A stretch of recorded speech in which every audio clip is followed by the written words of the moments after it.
यह Bible in one year का हिंदी प्रकरण है। 191वां दिन। अदृश्य लेकिन अमूल्य।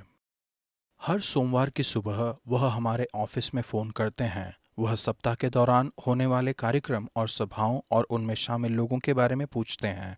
सालों से चार्ल्स और उनके प्रार्थना समूह ने वफादारी से प्रार्थना में चर्च का सहयोग किया है। वह हमारे चर्च में बहुतों के उदाहरण हैं जो हमारे लिए मध्यस्थता करते हैं। उनकी प्रार्थनाएं शायद से अदृश्य हैं, लेकिन वे अमूल्य भी हैं। सामान्य रूप से शब्द मध्यस्थता का अर्थ है किसी दूसरे के लिए प्रार्थना करना। यद्यपि इसका इस्तेमाल स्वयं के लिए प्रार्थना करने में भी किया जा सकता है। हम मध्यस्थता करने के लिए बुलाए गए हैं।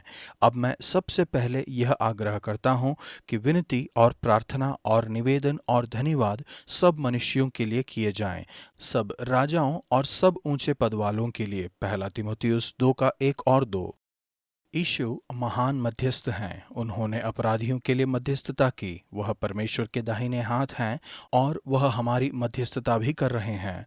पवित्र आत्मा हमारे लिए और हमारे द्वारा भी मध्यस्थता करते हैं। आत्मा आप ही ऐसी आहें भर भर कर जो बयान से बाहर हैं हमारे लिए विनती करता है। वह पवित्र लोगों के लिए परमेश्वर की इच्छा के अनुसार विनती करता है। आज के पुराने नियम के लेखांश में हम एक मध्यस्थ के रूप में यशायाह की भूमिका को देखते हैं। दूसरों के लिए मध्यस्थता करना एक भविष्यवक्ता की भूमिका भाग है। राजाओं ने भी मध्यस्थता की। उदाहरण के लिए दाऊद, सुलेमान और हिजकिय्याह। आप भी इस अदृश्य लेकिन अमूल्य सेवकाई में बुलाए गए हैं। भजन संहिता 83 का 1 से 18। खोजने वालों के लिए मध्यस्थता कीजिए। यह भजन मध्यस्थता की एक प्रार्थना है। लोगों के लिए मध्यस्थता करना कि उनके पास परमेश्वर के अंतिम प्रामाणिकता का ज्ञान आए और उस अंतिम दिन से पहले वह मन फिराएं। आसपास के देश परमेश्वर के लोगों को नष्ट करना चाहते हैं, फिर भी भजन संहिता के लेखक इसे स्वयं परमेश्वर पर प्रहार की तरह देखते हैं। वह उन्हें तुम्हारे शत्रु कहते हैं जो तेरे विरुद्ध वाचा बांधते हैं। यह याद दिलाता है कि परमेश्वर के लोगों पर प्रहार आखिर में परमेश्वर पर प्रहार है। भजनकार की प्रार्थना है कि परमेश्वर के शत्रु भाग जाएं, किंतु यह परिवर्तन के लिए भी मध्यस्थता है। इनके मुंह को अति लज्जित कर कि हे यहोवा, ये तेरे नाम को ढूंढें। एक अंतर्निहित इच्छा है कि दूसरे सच्चे परमेश्वर को खोजें, जिससे ये जाने कि केवल तू, जिसका नाम यहोवा है, सारी पृथ्वी के ऊपर परम प्रधान है। परमेश्वर, मैं उन सभी के लिए प्रार्थना करता हूँ जो अभी अल्फा में हैं, कि वे आपके नाम को खोजने का प्रयास करें। मैं प्रार्थना करता हूँ कि आप कार्य करें, कि आप चुप न रहें, कि लोग जान लें कि केवल आप सारी पृथ्वी के ऊपर परम प्रधान हैं। नया नियम प्रेरितों के काम 28 का 1 से 16 तक। चंगाई के लिए मध्यस्थता कीजिए। मैंने किसी समय सुना कि बताया जा रहा था कि मसीहों को अब भौतिक चंगाई के लिए प्रार्थना नहीं करनी चाहिए। यह विवाद चल रहा था कि चंगाई के चमत्कार केवल यीशु की सेवकाई और उनकी मृत्यु और पुनरुत्थान के थोड़े समय बाद के लिए ही थे। कुछ ने यह भी बताया कि प्रेरितों के काम के समय में चमत्कार पहले ही खत्म हो रहे थे, किंतु स्पष्ट रूप से ऐसा नहीं है। जब एक सांप पौलुस के हाथों से लिपट गया, तब उसने सांप को आग में झटक दिया और उस पर कोई बुरा प्रभाव नहीं हुआ।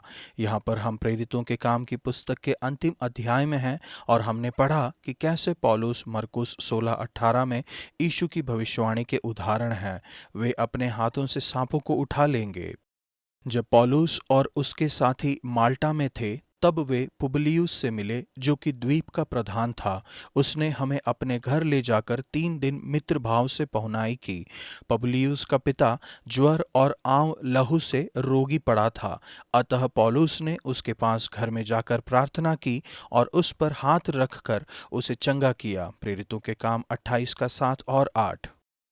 यह हमारे करने के लिए एक सरल नमूना है। पहला, जब पौलुस ने सुना कि पुबलियुस का पिता बीमार था, तब उसने विश्वास में कार्य किया। उन्होंने विश्वास किया कि परमेश्वर उन्हें चंगा करने में सक्षम थे, इसलिए वह उन्हें देखने के लिए अंदर गया।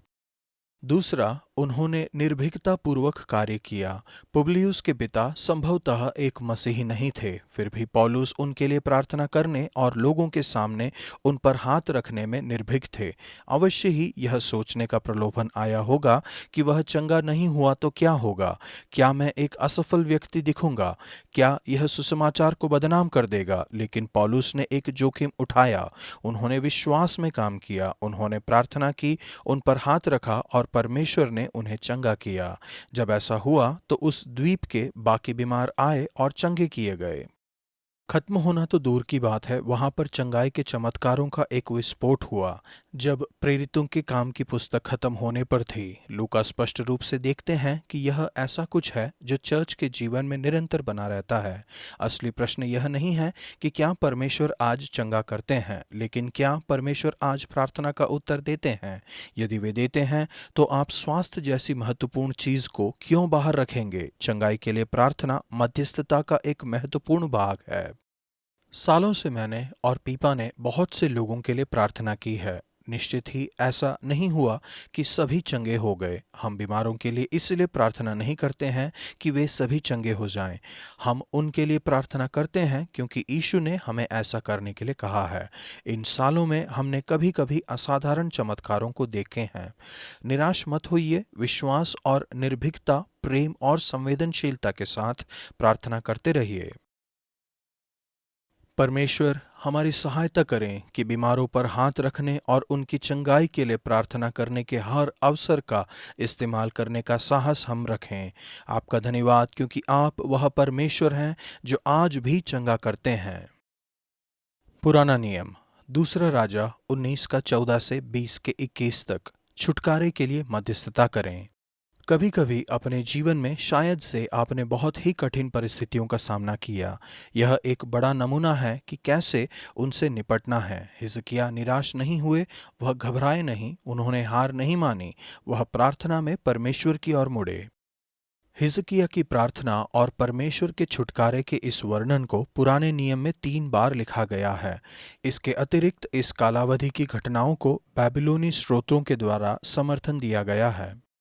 जब हिजकिय्याह ने धमकी देने वाले पत्र को ग्रहण किया और एक पराजित करने वाली परेशानी का सामना किया, तब यहोवा के भवन में जाकर उसको यहोवा के सामने फैला दिया। उन्होंने परमेश्वर से प्रार्थना की, हे परमेश्वर, पृथ्वी के सब राज्यों के ऊपर केवल तू ही परमेश्वर है। आकाश और पृथ्वी को तू ही ने बनाया है। हे यहोवा, कान लगाकर सुन, हे यहोवा, आंख खोलकर देख।